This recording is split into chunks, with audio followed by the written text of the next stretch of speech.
बोले राधा दामोदर भगवान की जय हो। 13वें अध्याय में हमने जलंधर का भयानक युद्ध देखा। अब 14वां अध्याय प्रारंभ करते हैं।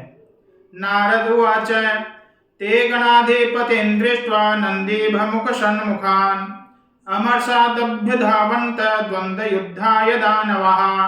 नारद जी बोले, वे दैत्य नंदी इभमुख अर्थात गणेश जी और षण्मुख अर्थात कार्तिकेय इत्यादि गणों को देख क्रोध से द्वंद्व युद्ध के लिए दौड़े।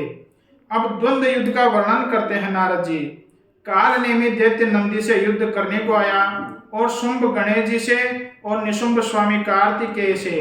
ये सब कवच पहने हुए इन सबों से युद्ध करने को वेग से दौड़े। निशुंभ 5 बाणों से स्वामी कार्तिकेय के मयूर को वेग से हृदय में बेधा और वह मोर मूर्छित होकर गिर पड़ा। उसके बाद कार्तिकेय क्रोधित हो जब तक शक्ति को ग्रहण करे तब तक निशुंभ ने वेग से अपनी शक्ति द्वारा उन्हें गिरा दिया। उसके बाद नंदी ने बाणों के समूह से काल नेमी को बेधा और 7 बाणों से घोड़ों को तथा पताका को और धनुष को काटा। काल नेमी ने भी क्रोधित होकर नंदी का धनुष काटा। तब वह बलवान उस धनुष को त्याग कर उस काल नेमी की छाती में शूल मारा। शूल से भेदन किया गया हृदय और वह मारा गया घोड़ा और सारथी, जिसके ऐसा जो काल नेमी है बड़ा भयानक है, वह पर्वत शिखर को उखाड़ कर नंदी को गिराने लगा।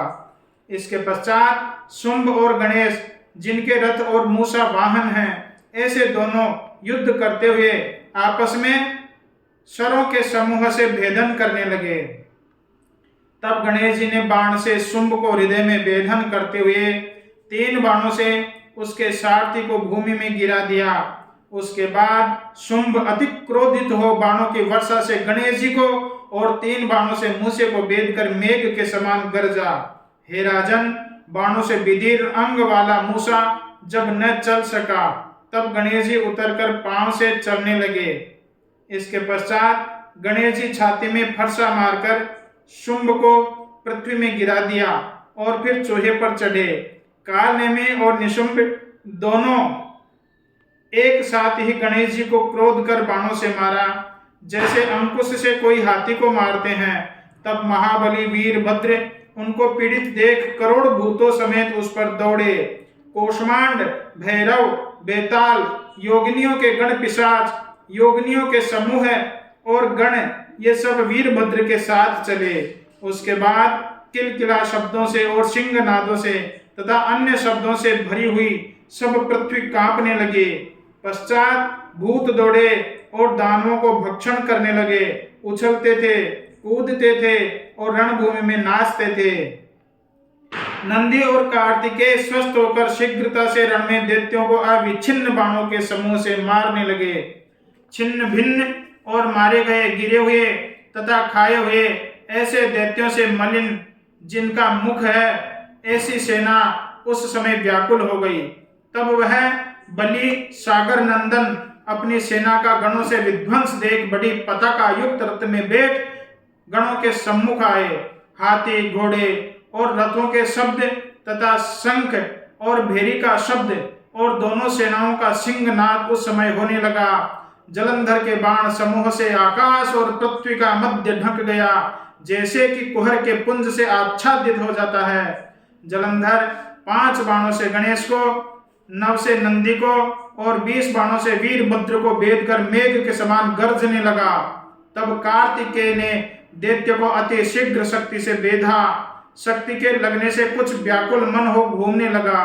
उसके बाद क्रोध से व्याप्त है अंग जिसका, ऐसा जलंधर कार्तिकेय को गदा से मारा, तब वे भूमि पर गिर गए। ऐसे ही नंदी को वेग से भूमि में गिरा दिया। तब गणेश ने क्रोधित हो उसकी गदा को फरसे से काट दिया।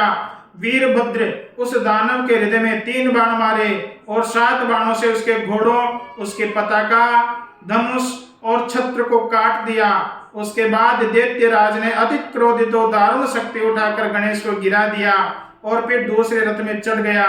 उसके बाद क्रोधित हो वीरभद्र दौड़ा और सूर्य के समान जिसकी कांति है, ऐसे दोनों पर आपस में युद्ध करने लगे। उसके बाद वीरभद्र बाणों से उसके घोड़ों को गिरा दिया और धनुष को काट दिया। तब दैत्येंद्र परिक अर्थात लोहांगी लेकर के दौड़ा। नारद जी ने कहा, हे राजन, वह शीघ्र ही जाकर परिक से वीरभद्र के मस्तक में मारा।